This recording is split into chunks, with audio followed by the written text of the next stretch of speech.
So, as this track begins and you've been listening to the album, you may wonder what happened, where's the jazz coming from? Well, I can assure you this is still the Dead Kennedys.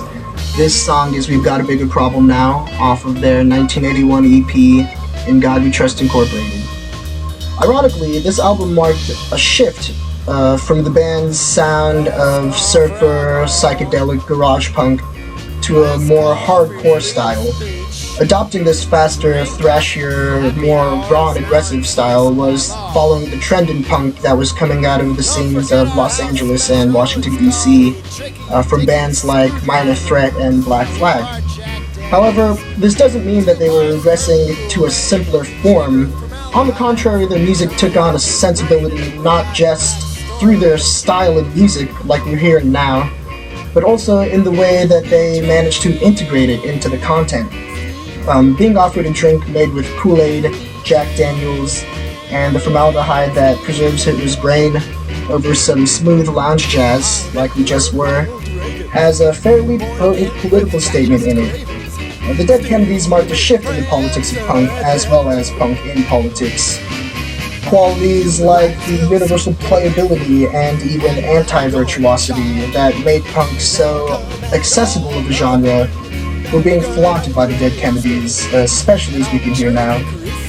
Also, instead of embodying a complete rejection of all social, political alliances and expectations, the Dead Kennedys were very explicit in their criticisms of politics and society.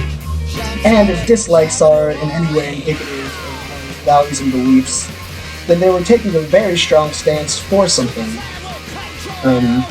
And being as iconic as they were, punk no longer just became about something of a nihilistic expression of oneself, but about expressing your opinions and your intelligence, engaging in politics, and being cynical and sarcastic of things. They engaged in politics themselves through reflection, rehearsal, and enactment. The first line after the intro of this song calls Ronald Reagan a fascist very openly. Sometimes the messages are more cryptic and nuanced, like in the intro scene, though I think that almost any line can be extracted from here without being removed from its context. Other songs off this album, too, like Religious Vomit and Nazi Punk's Fuck Off, are as clear in their message, although the cover of Rawhide may require a little more examination. And outside the music, the Dead Kennedys were politically active. Jello Biafra once ran for governor of California, and even his name, Jello Biafra, is a political commentary that could beget its own dissertation.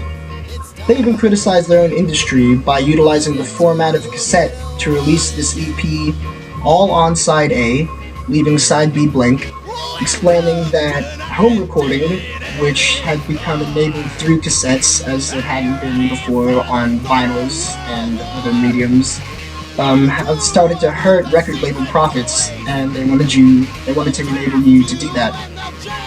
And this kind of paradox in their message, but yet their medium of expressing it, is reflective of how the Dead Kennedys managed to achieve both impressive commercial popularity and success, as well as being popular with a fan base that was ideologically anti-commercial and anti-popularity.